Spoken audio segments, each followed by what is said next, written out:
اعوذ باللہ من الشیطان الرجیم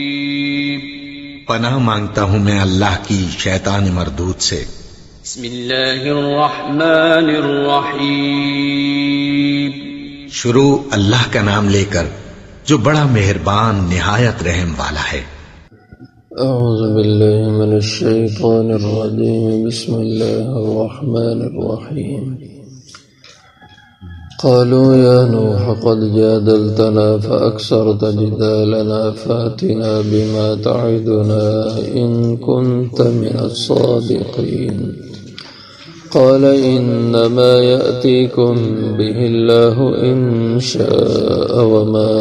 أنتم بمعجزين ولا ينفعكم نصحي إن أردت أن أنصح لكم إن كان الله يريد أن يغويكم هو ربكم وإليه ترجعون أم يقولون افتراه قل إن افتريته فعلي إجرامي وأنا بريء مما تجرمون قالوا یا نوح، کہنے لگے اے نوح علیہ السلام، قد جادلتنا، تحقیق تو نے جھگڑا کیا ہم سے، فاکثرت جدالنا، پس بہت زیادہ تو نے جھگڑا ہم سے کیا، فأتنا بما تعدنا، پس لا ہمارے پاس وہ چیز جس کا تو وعدہ دیتا ہے ہمیں، ان کنت من الصادقین، اگر ہے تو سچ کہنے والوں میں سے۔ قال انما یأتیکم بہ اللہ، فرمایا کہ بے شک تمہارے پاس وہ چیز لائیں گے اللہ، انشاء، اگر اللہ نے چاہا۔ وما انتم بمعجزین، اور نہیں ہو تم اللہ کو عاجز کر سکنے والے۔ ولا ينفعكم نصحی، اور نہیں فائدہ دے گی تمہیں میری نصیحت، ان اردت ان انصح لكم، اگر میں چاہوں کہ تمہیں نصیحت کروں۔ ان کان اللہ یرید، اگر اللہ چاہیں، ان یغویکم، یہ کہ تمہیں گمراہی رکھیں، هو ربکم، وہ تمہارے پروردگار ہیں، وَإِلَيْهِ تُرْجَعُونَ، اور اسی کی طرف تمہیں لٹایا جانا ہے۔ ام یقولون افتراہ، کیا کہتے ہیں کہ اس کو گھڑ لیا ہے؟ قل کہہ دیں افتریتہ، اگر میں نے اس کو گھڑ لیا، فعلی جرامی، پس مجھ پہ ہے اس کا جرم، وَأَنَا بَرِيٌّ مِّمَّا تُجْرِمُونَ، اور میں بیزار ہوں اس سے جو تم گناہ کرتے ہو۔ حضرت نوح علیہ السلام کا ذکر ہو رہا ہے۔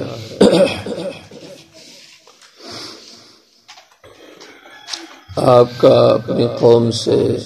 مکالمہ ہو رہا تھا۔ گزشتہ آیتوں میں آپ جو قوم سے مخاطب تھے،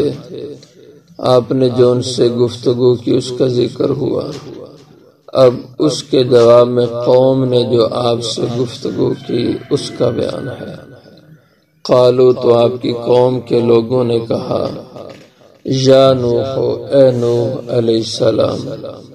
قد جادلتنا فاکثرت جدالنا، حضرت نوح علیہ السلام برابر قوم سے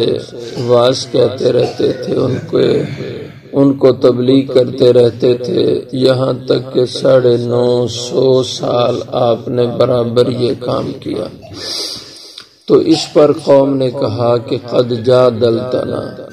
اے نوح، تحقیق تو نے ہم سے جھگڑا کیا، فاکثرت جدالنا،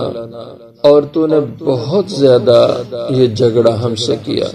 یعنی دن رات تمہاری ایک ہی بات ہے کہ یا قوم اعبدوا اللہ، میری قوم اللہ کی بندگی کرو، بس یہی بات تم کہہ رہے ہو زمانے سے، تجھے ہمیں اچھی نہیں لگ رہی کہ اتنا تسلسل سے کی بات سے کہنا۔ اسی کو انہوں نے جھگڑے سے تعبیر کیا کہ قد جادلتنا فاکثرت جدالنا، تو آخر انہوں نے کہا بس ہم نے صاف جو کہہ دیا کہ ہم تمہاری بات نہیں مانیں گے، تم کر لو جو کر سکتے ہو، فاتینا بما تعدنا، پس لا ہمارے پاس وہ عذاب، وہ سزا،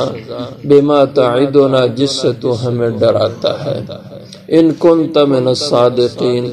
اگر تو سچ کہتا ہے کہ نہ ماننے پر عذاب آئے گا تو پھر وہ عذاب لے آ، اب اس سے زیادہ ہمیں بحث اور تکرار اچھا نہیں لگتا۔ قال انما یاتیکم بہ اللہ، حضرت نوح علیہ السلام نے فرمایا بے شک وہ عذاب تو لائیں گے تم پہ اللہ ہی، انشاء اگر اللہ نے چاہا، وہ میرے اختیار میں نہیں ہے۔ اور یہی ہر نبی کہتے رہے، جب قوم ان سے کہتی کہ ہم نہیں مانتے عذاب لے آؤ، تو اللہ کے نبی یہی کہتے بھئی یہ تو ہمارے دائرہ اختیار میں نہیں، یہ تو اللہ کے قبضہ قدرت میں ہے کہ وہ کب کس کو عذاب میں ڈالتا ہے، اس لیے یہ تو اللہ ہی عذاب لائیں گے۔ وما انتم بمعجزین، ہاں اتنا سمجھ لو جب وہ عذاب لے آئے گا، تم پہ عذاب مسلط کر دے گا تو پھر تم اس کے عذاب سے بچ نہیں سکو گے۔ وما انتم بمعجزین، اور نہیں ہو تم اس رب کو عاجز کر سکنے والے، یعنی اس کے عذاب یا اس کی پکڑ سے تم بھاگ نکلو، یہ نہیں ہوگا جب آ جائے گا۔ وَلَا يَنفَعُكُمْ نُصْحِي إِنْ أَرَدْتُ أَنْ أَنصَحَ لَكُمْ، فرمایا کہ نہیں نفع دیتی تمہیں، فائدہ دیتی تمہیں نصیحت میرا تم سے خیر خواہی کا یہ معاملہ کرنا کہ تمہاری طرف سے جواب ہمیشہ بد اخلاقی کا ہوتا ہے اور میں ہمیشہ تمہیں باز کہتا رہتا ہوں، تو یہ میرا نصیحت کرنا تمہیں نہیں فائدہ دے گا۔ ان اردت، اگر میں چاہوں، ان انصح لکم، یہ کہ میں تمہیں نصیحت کرتا رہوں، کس صورت میں نفع نہیں دے گا؟ ان کان اللہ یرید ان یغویکم، اگر اللہ کے ہاں مقدر ہو چکا ہو، اللہ نے ارادہ کر لیا ہو، ان یغویکم، کہ وہ تمہیں گمراہی رہنے دے، کہ تم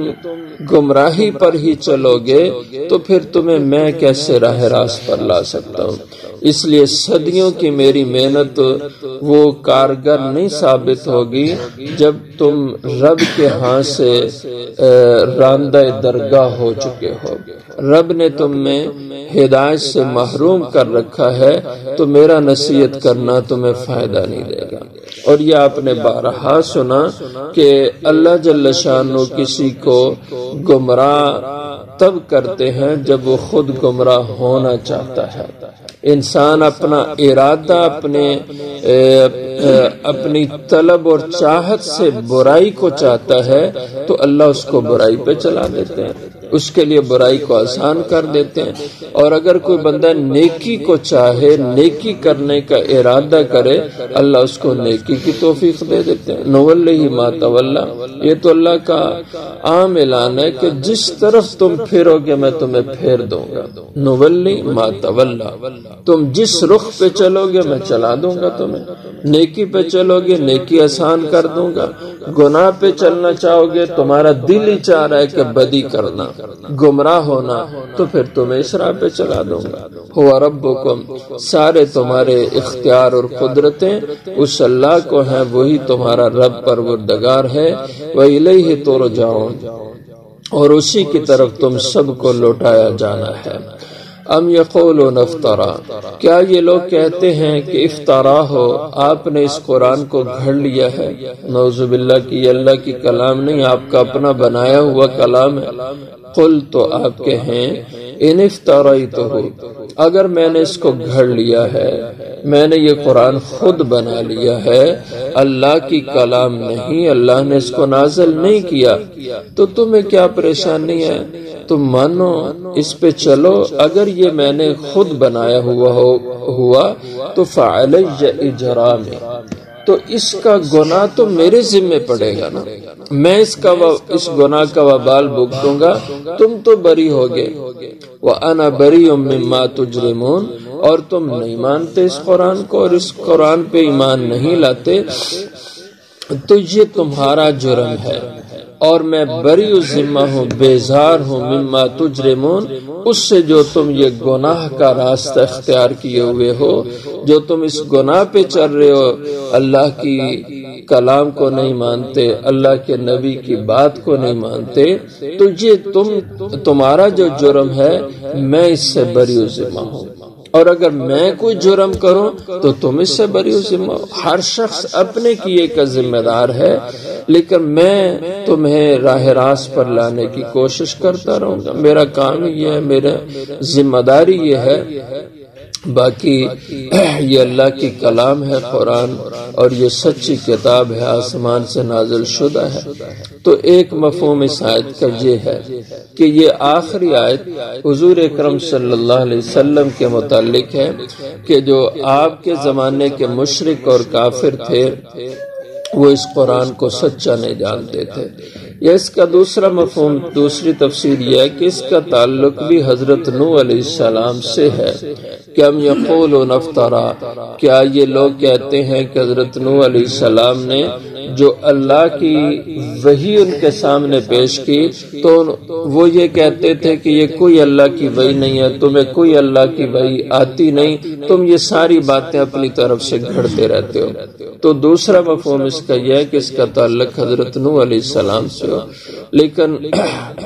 صحیح زیادہ بہتر یہی لگتا ہے کہ یہ حضور اکرم صلی اللہ علیہ وسلم کے متعلق ہو، اور آپ کے زمانے کے جو لوگوں نے اس قرآن کا شد و مد سے انکار کیا انہیں یہ خطاب کیا جا رہا ہے۔